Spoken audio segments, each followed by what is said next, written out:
en sus comunidades, ¿no? Para que sea perfectamente bilingüe, para que se integre, incluso para aquellos que tienen ocasión de adquirir la ciudadanía, pues que lo hagan, ¿no? Entonces sí ha habido una evolución y por supuesto que ha habido la intención de atenderlo y cada vez con mayor énfasis de manera integral en la que todos los actores que estamos en esto hagamos lo que nos corresponde. Muy bien, muchas gracias, embajadora Torres. Ahora pues toca la pregunta al embajador Berruga Filoy. Ya. Muy bien, porque aquí en el orden, perdón. Perdón, bueno. El señor Berruga Filoy es actualmente vicepresidente de la Fundación Mexicans and Americans Thinking Together.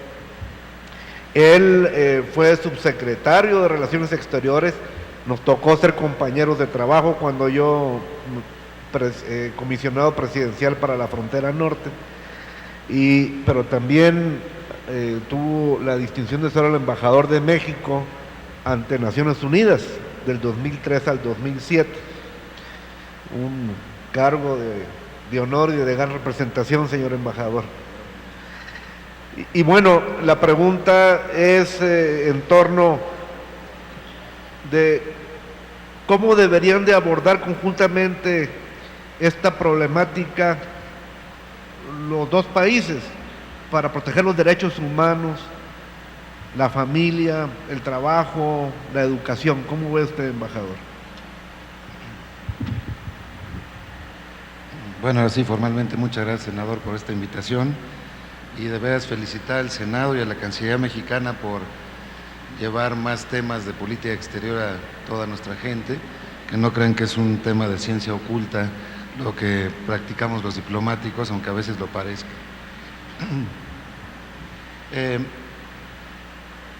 En el tema de la repatriación, sí tenemos un déficit estructural muy serio en México, creo que no podemos ignorarlo. Yo he estado en varios de los centros de repatriación, a diferencia, yo no conozco el de Tijuana, quizás sea la excepción, los demás me parecen que no son dignos de los mexicanos que regresan de ninguna nacionalidad. Están las colas ahí en el puente en Nuevo Laredo hasta donde alcanzan, la gente muriéndose de frío, viene a lo mejor desde Nebraska con 10 horas de viaje, no hay ni siquiera un vaso de agua. Y después un hacinamiento tremendo en estos sitios para la documentación de los paisanos, mucho menos pensar en que se les pueda ofrecer alguna alternativa de empleo, algún planteamiento de reinserción en el país. Eso no existe. Necesitamos una puerta de oro, una puerta grande en México para recibir a los paisanos y a quien quiera buscar oportunidades en nuestro país. Me imagino una puerta literalmente de oro en el sentido de que pueda haber, por ejemplo, lugares en donde ellos puedan depositar los ahorros que trajeron después de una vida de trabajo. Les está pasando mucho a los paisanos que les pagaron durante toda su vida en dinero en efectivo, que llegan a la frontera y a menos de 2 cuadras ya les robaron el trabajo de 5 años. Los famosos halconcitos que por ahí pululan en todos estos sitios. Si llegan a depositarlo, son sujetos de las leyes de lavado de dinero y tienen que pagar un impuesto sobre los recursos en efectivo que están depositando, con lo cual están regalando a quién sabe quién el trabajo que realizaron en otro país sin haber gastado o ocupado servicios del país en donde los están grabando. Esta parte de la ley del lavado de dinero es muy importante para la frontera. Si en algún lado se necesita un estatus especial, especialmente diseñado para estos paisanos que regresan con sus recursos, es ahí, para que no les roben y para que no les quiten parte de su trabajo. El 70% de los paisanos que regresan voluntariamente han manifestado interés en crear su propio negocio, no quieren tener patrón. Imagínense la mina de oro que tenemos con estos paisanos que conocen 2 sistemas, que tienen capacidad de trabajo probada en 2 idiomas, en 2 culturas y hostigados incluso legalmente del otro lado. La capacidad de generar empleos, de generar producción en nuestro país sería enorme si hubiera simplemente manera de canalizarlos para que pudieran eso, o abrir negocios, conseguir los mejores trabajos y que la planta laboral mexicana se valiera de este talento que está regresando. Pero no tenemos esa puerta de oro, realmente tenemos una especie de covachas ahí en la línea fronteriza, a donde llegan los paisanos, a ver cómo les va y a ver si les regalan un gansito. El comercial es cortesía mía. Tenemos otro fenómeno, que es el que me convocaba el senador Rufo a plantear de manera muy específica, que es el de la ruptura de las familias. Una buena parte, bueno, 1 millón de niños y jóvenes en México nacieron en Estados Unidos. No tienen la nacionalidad de los Estados Unidos, no tienen ningún documento que avale que son norteamericanos, pero tampoco son mexicanos porque nunca fueron al consulado. De manera tal que tenemos unos apátridas, 1 millón de apátridas aproximadamente en México, que es un tema muy muy serio y que México tiene que abordar también. ¿Qué pasa con esta gente? Regresa del otro lado, sobre todo los deportados, y le preguntan, ¿te dejaste la familia atrás, parte de la familia? Todos dicen que no. No van a decir, sí, mi hija vive en Chicago y mi marido está en Texas. Eso no lo dicen, porque son sujeto entonces de persecución, búsqueda y deportación ulterior. Entonces esa respuesta no puede tener ningún tipo de validez, ni siquiera estadística.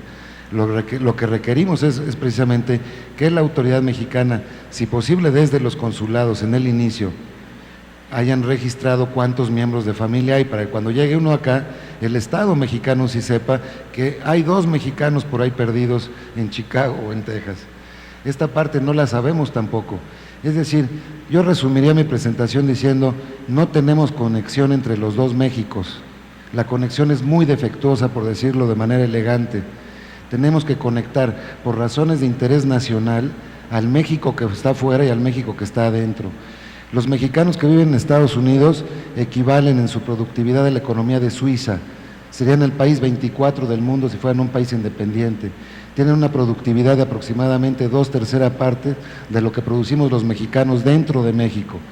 Esto es algo fundamental. Si logramos esta conexión entre el México de adentro y el México de afuera, este país y su futuro, el futuro de los paisanos, va a cambiar radicalmente. Muchas gracias. Muchas gracias, embajador Berruga. Un comentario por parte del señor Carlos Mora. Bueno, primero felicito al embajador Berruga, acaba de tocar un punto muy sensible y aprovecho la presencia de los legisladores. Es un tema que requiere nuevas leyes y lo voy a explicar de manera muy sencilla, pero previo quiero destacar la presencia esta mañana también de nuestro coordinador nacional de la Confederación Nacional de Organismos de Atención a Migrantes de todo el país, licenciado Rodríguez de Tamaulipas. Bienvenido, Juanjo, bienvenido. La manera tan puntual que el embajador Berruga lo señala, nos obligó la semana pasada a una convocatoria en la que las autoridades norteamericanas enviaron gente de Washington, vino gente de la Embajada de la Ciudad de México y el cónsul general de Baja California, de Estados Unidos en Baja California, Andrew Erickson, nos convocó. Fíjense el ejemplo, lo puso muy bien el embajador Berruga, pero si la responsable del área de repatriación de Tijuana, y este es un tema muy, muy interesante, llega el mexicano o mexicana repatriado con la mano de su hijo que lo va a acompañar, y la autoridad mexicana informa a la autoridad norteamericana que ese niño nació en Estados Unidos, lo primero que tendría que hacer es recoger ese niño y llevárselo a Child Support o como se llama esta institución norteamericana. La autoridad mexicana no lo hace por muchas razones, primero por la lógica de no romper una familia, segundo para proteger al niño mexicano. Pero fíjese todavía qué más complicado es. Cuando está siendo repatriado una madre o un padre con su menor, no está pensando en pasaportes, ni en actas de nacimiento, ni nada, está pensando qué va a comer y dónde se va a ir a dormir esa noche. Finalmente ese menor tendría que tener garantías porque para empezar ya tiene doble ciudadanía, pero no la tiene si no está, y es terrible la palabra que voy a utilizar, documental, porque tiene derecho a 2 pasaportes, pero ni siquiera tiene acta de nacimiento. Entonces hay una figura legal no rota porque no existe, hay que construir este mecanismo en el que imaginábamos ilusamente que la autoridad mexicana que expide pasaportes, esto es Relaciones Exteriores, y la autoridad norteamericana, que es una oficina de pasaportes que depende del Departamento de Estado, pudiera ser expedita